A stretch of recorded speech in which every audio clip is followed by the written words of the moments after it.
चुनावी राजनीति में 5-5 साल का क्रम होता है, लेकिन जो धर्म होते हैं उनका इतिहास सदियों सदियों पुराना होता है। अब सनातन पर प्रहार हुआ है तो इसे हिंदू धर्म पर प्रहार क्यों कहा जा रहा है, ये भी समझिए।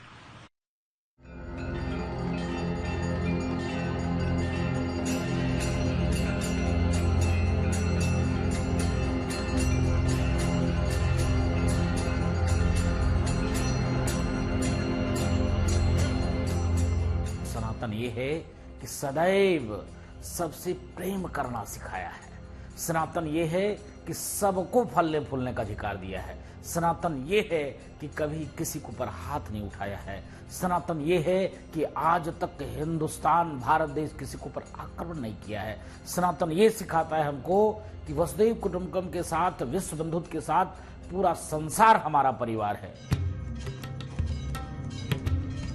सनातन धर्म को लेकर परिभाषाएं कहने का तरीका अलग हो सकता है, लेकिन मूल भाव एक ही है और वो ये कि सनातन धर्म की जड़ें और मान्यताएं हजारों साल पुरानी हैं। सवाल ये उठता है कि सनातन धर्म है कितना पुराना। सनातन धर्म का सबसे प्राचीन उल्लेख श्रीमद् भागवत गीता में मिलता है, जिसमें सनातन का अर्थ आत्मा के ज्ञान से है, जो शाश्वत यानी सदा के लिए है।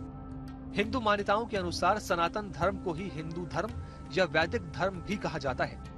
कुछ दावों के अनुसार ये दुनिया का सबसे प्राचीनतम धर्म है। कुछ के हिसाब से सनातन धर्म 12,000 साल पुराना है और कुछ का मानना है कि 90,000 साल से भी अधिक पुराना है सनातन। भगवान राम के पहले भी सनातन था। ये सनातन प्रकृति के साथ, ब्रह्मांड के साथ ही है और न इसका अंत है, न किसी प्रकार का इसका शुरुआत है, न जन्म है। तो जिसका जन्म ही नहीं है तो उसका मृत्यु कैसे होगा? क्योंकि जो भी जन्म होता है उसकी मृत्यु होता है। तो इसलिए सनातन अनंत है, तो इसकी कोई अंत नहीं है। तो जो छोटे छोटे संप्रदायों से जुड़े हुए राजनेता या मजहबी टाइप के लोग हैं, कट्टरपंथी है, वो आयु पूछते हैं सनातन धर्म का। यानी जैसे दादा बाबा से पूछे कि आप मैंने नीचा दिखाने के लिए उससे उसका परिचय पूछे, तो ये इसी प्रकार है। दूसरा सवाल ये उठता है कि सनातन धर्म है क्या? ये माना जाता है कि जब कोई संगठित धर्म अस्तित्व में नहीं था, तब जीवन जीने का ढंग सामान्य था। धीरे धीरे सत्य के सत्य और तत् से शाश्वत बना और इसी से सनातन और सनातन धर्म। सनातन धर्म को मानने वाले सभी हिंदू थे। तो हिंदू जिसको हम कहते हैं, ये सनातन का एक पार्ट है। खास तौर से जो सगुण भक्ति है सनातन की, जैसे मैंने कहा कि 2 शाखाएं हुई, एक निर्गुण एक सगुण। तो निर्गुण शाखा से इस्लाम निकला, ईसाईयत निकली और कई धर्म निकले। सगुण में अधिकतर हिंदू सगुण पंथ के ऊपर चलते हैं और सगुण भक्ति करते हैं। इतना फर्क है सनातन और हिंदू में। थोड़ा सा ये जो थोड़ा सा अंतर है, सनातन में सब कुछ समाहित है। वास्तव में तो मैं कहूं कि अगर कोई दुनिया का धर्म है वो सनातन है।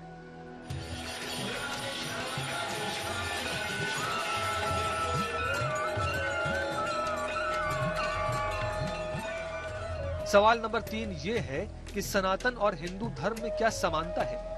ये कहा जाता है कि तुर्की और ईरानी जब भारत आए तो उन्होंने सिंधु को हिंदू कहना शुरू कर दिया, क्योंकि उनके उच्चारण में सा शब्द नहीं होता था।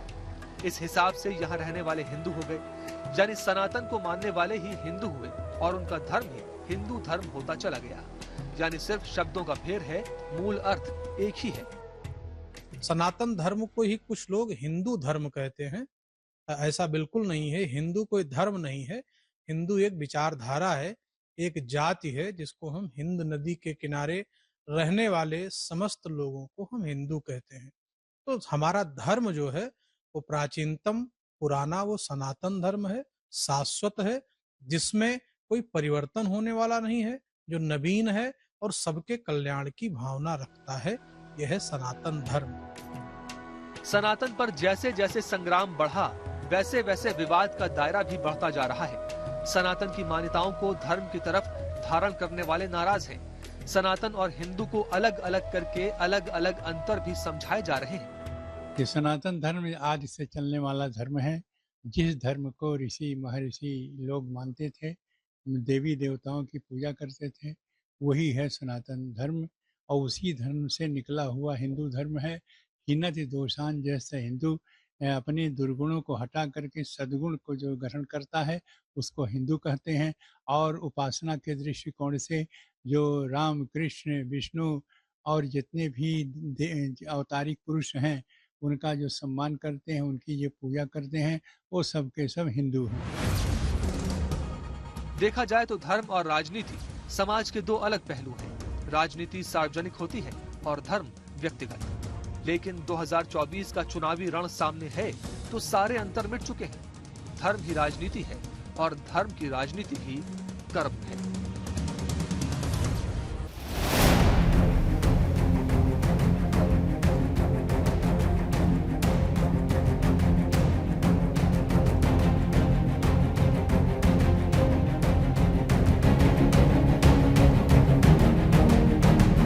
டெங்கு காய்ச்சல், மலேரியா, கொரோனா இதையெல்லாம் நம்ம எதிர்க்க கூடாது.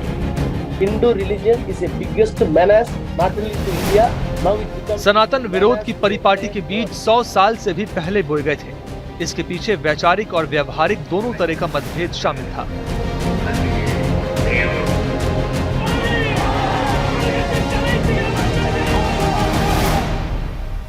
पूरी कहानी समझाएंगे, लेकिन पहले जरा ये दो तस्वीरें देखिए।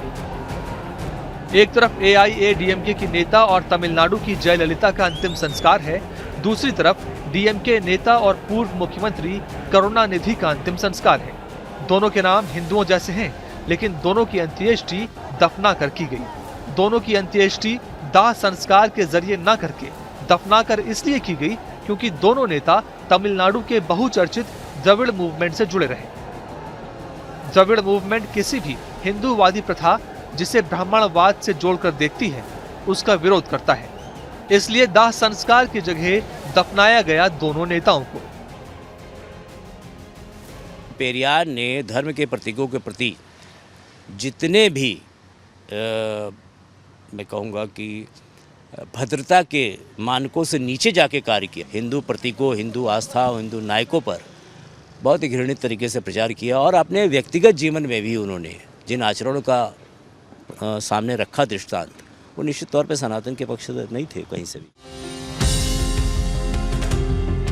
अब आपको बताते हैं कि ये द्रविड़ मूवमेंट है क्या। 19वीं सदी के तमिलनाडु की मद्रास रियासत में ब्राह्मणों का वर्चस्व था।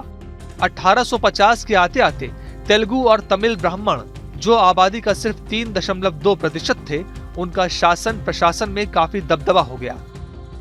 यहीं से ब्राह्मण और गैर ब्राह्मण के बीच की खाई चौड़ी होने लगी। 20वीं सदी में ब्राह्मणवाद के खिलाफ जस्टिस पार्टी बनी। द्रविड़ आत्म सम्मान आंदोलन चलाने वाले पेरियार और अन्नादुरई इस अभियान में शामिल हुए। 1944 में जस्टिस पार्टी और पेरियार का आत्म सम्मान आंदोलन एक हो गया और संगठन का नाम हो गया द्रविड़ कड़गम। पेरियार द्रविड़ों का अलग देश तमिलनाडु की मांग करते थे। द्रविड़ कड़गम संगठन का मुख्य काम हिंदू यानी सनातन मान्यताओं के खिलाफ आवाज उठाना था। जैसे पेरियार की चर्चा से अब अलग हटकर हम देखा जाए तो बहुत बड़े संगीत के क्षेत्र में अगर हम देखें तो बहुत बड़े बड़े जो है दिग्गज नायकों को जिससे उत्तर भारत परिचित नहीं था, और मुझे लगता है ठीक ऐसे दक्षिण भारत के साथ भी हुआ है जिनसे उत्तर भारत परिचित नहीं था। और दूसरा ये जो विभेद था, ये धारणा भी धीरे धीरे खत्म हो रही है कि द्रविड़ आर्य दो संस्कृति है, ये भाषाई समूह थे और दोनों के बीच संपर्क है। मलयालम और संस्कृत में कोई फर्क है ही नहीं। इनका व्याकरण एक है, इनका शब्द विन्यास एक है, इनका माने दोनों करीब करीब एक है। सामाजिक आंदोलन द्रविड़ कड़गम से 1956 में अन्नादुरई ने द्रविड़ मुनेत्र कड़गम नाम से राजनीतिक पार्टी बनाई और फिल्मी हस्तियों को इससे जोड़ा, जिनमें तमिल फिल्म पटकथा लेखक M करुणानिधि, अभिनेता शिवाजी गणेशन, सुपरस्टार MGR जैसी हस्तियां साथ आईं। 1967 में अन्नादुरई की DMK में सत्ता आई। बाद में इसी DMK को तोड़कर MGR ने ऑल इंडिया अन्ना द्रविड़ मुनेत्र कड़गम बनाई, जिसके बाद में वो खुद और जयललिता मुख्यमंत्री बनी। DMK से करुणानिधि मुख्यमंत्री रहे और अब स्टालिन मुख्यमंत्री हैं। சங்கத்துடைய தலைவர் அண்ணன் மதுக்கூர் ராமலிங்கம் அவர்கள், இந்தியா என்பது दशकों से हिंदी हिंदू विरोध द्रविड़ राजनीति की धुरी है। हिंदी भाषा विरोध के आह्वान तमिल राजनीति में कोई नई बात नहीं है। हिंदू विश्वास, हिंदू मान्यताएं और हिंदू धर्म का विरोध ही द्रविड़ राजनीति का आधार है और इस विरोध का आधार है ब्राह्मणवाद की आलोचना।